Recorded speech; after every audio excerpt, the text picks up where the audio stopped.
Highlights of Houston round 4 of Monster Energy Supercross in 2026.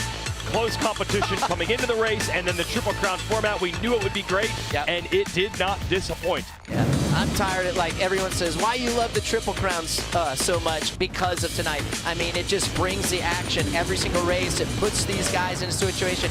Cameron McAdoo says you have to perform every single time, and that's why I like it. The best rise to the top, and man, did we see great racing tonight. So race 1, rise to the top. Prado with a good start. Roxon takes it away.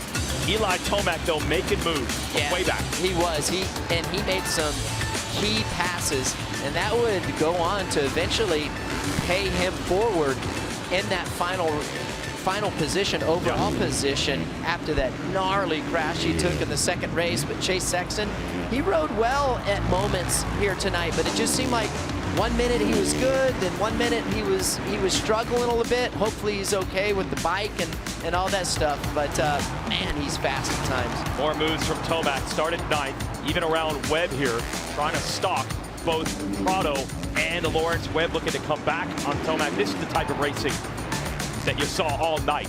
Oh, 100%. Again, the intensity there, these abbreviated races, 12 minutes plus 1 lap. These guys can bring it and basically make it a sprint race the whole time. That's just how gnarly a shape these guys are in. And Eli Tomac, what a big turnaround it was from last week. He was back to similar form that what I think we saw at the opener in Anaheim, and then of course San Diego. Yeah, he started the year with 2 wins, then 3rd last week.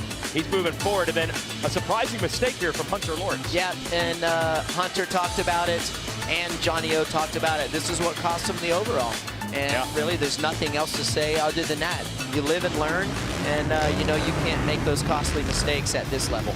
And there's Roxon. Once he got the lead from Prado, he knew what to do with it from there. And he has been right in the thick of it every single week in this championship, and they continued in Houston with a big race 1 win. Yeah, incredible ride for Kenny, especially that first race all night. Honestly, this is a really tough format to win at. Horrible start to second moto, though. And how about Prado? We talked about it in our calls leading up to the race. We knew that he had a great chance to do well because of his average starts and how well he's been doing in those heat races all season long. Hunter Lawrence right there with Prado. Here's Webb making a move on Anderson, who was strong all night long. Big move for Webb. That would loom large later. We talked about it at the top of the show, Jason. And, you know, this is why we talked about it, about Cooper Webb and what he needed to do. And he showed up tonight, and he did what winners do. Yeah, but it looked like it was going to be Tomac's night because he started making moves again. Look at all these passes by the number 3. It appeared to be in complete control. I mean, and these guys that he's going by, Justin Cooper, he was the #1 seed into the SMX playoffs last year. Jason Anderson, he's a past champion. Okay, like these guys aren't easy to get by, and he's just going right by him, and then something that we never see. Glad he has clarified what happened there. Hit his rear brake on the face of that takeoff. We, the sport, should be so happy that he got up from that, because that was a gnarly crash. To come back from where he did, think about how long he was sitting there trying to get back remounted. Great comeback from Tomac. He finished 13th, and then Lawrence takes the lead from Prado. And I'm going to tell you what, other than that slip up in the first race, that Hunter Lawrence did a great job. He talked about it on this podiums that this was a very tough situation for him, or format for him. Chase Sexton going down, pushes the front. Hate to see that. And this was a costly night for this guy right here. Yeah, could not capitalize on the momentum from last week. Now here's Webb late, trying to get the second on Prado. Aggressive there. Sneaks up the inside. And again, he knows what he needs to do. And he made it happen when he needed to. But I tell you what, outside of Cooper Webb's win tonight, I think this guy deserves just as much kudos. 3 straight second places, an individual race win for Lawrence. So they all had a shot at the overall, especially Webb, Lawrence, and Roxon. But somehow Tomac from off the deck pole shots the 3rd race. Yeah, really happy to see Eli again back up, come out firing. He lose a little ground early on, which is crazy. Check out Cooper Webb. He tangles with RJ. almost brings Kenny with him. Great heads-up riding from the other riders to not land on him. You guys are the best in the business. Great job. So Eli loses his mojo early on.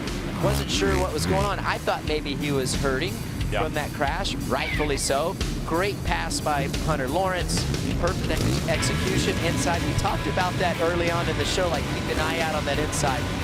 But Eli says, not so fast, boys.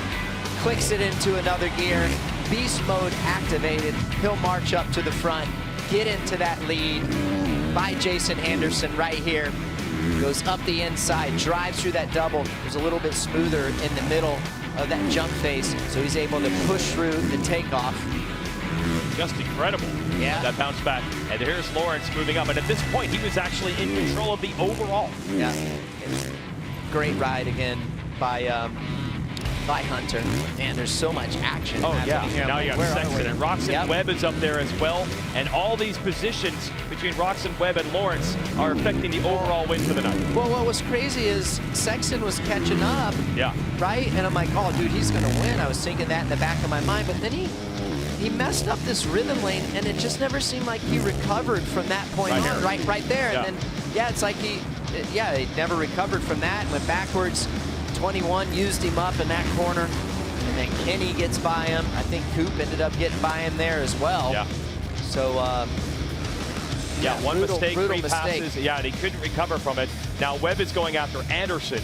This would be to take the overall away from Hunter Lawrence, and he does it. And how he does it is he's just resilient. Yeah. And he knows what it takes, and he has that eye of the tiger to just somehow find a way. But Eli Tomac not going to win. He will end up fourth with that huge crash. Not only is that a big bounce back, but the riding just a little notch better than even a week ago. And that's a bad sign for anyone who's got to race him next week. Yeah, Hunter, and it's comforting for him. Yes. And I think that he needed to go out there and show that ride. But look at the emotion from Cooper Webb. Again, I mean, he talked about it. He was very frank with us last week and on his podium speech today. You know what I mean? You want to talk about the lowest of low and then now the highest of high. I bet his mental state is complete opposite of what it was last week. Great job, Coop. And as always, we've said it for about 7 years now. You give this guy any confidence, it's wild. Look out. Once Cooper Webb gets rolling, and it's usually around this time of year when he starts to catch fire, he's going to be dangerous. The grind of the season, and again, he can use all these other guys to his advantage on nights like this, to where they can get in between the Eli Tomac, the Chase Sexton, all the championship guys, because one guy can win one weekend and be fifth the next. Then you get that 5 to 7 point swing, and the next thing you know, you're back in it.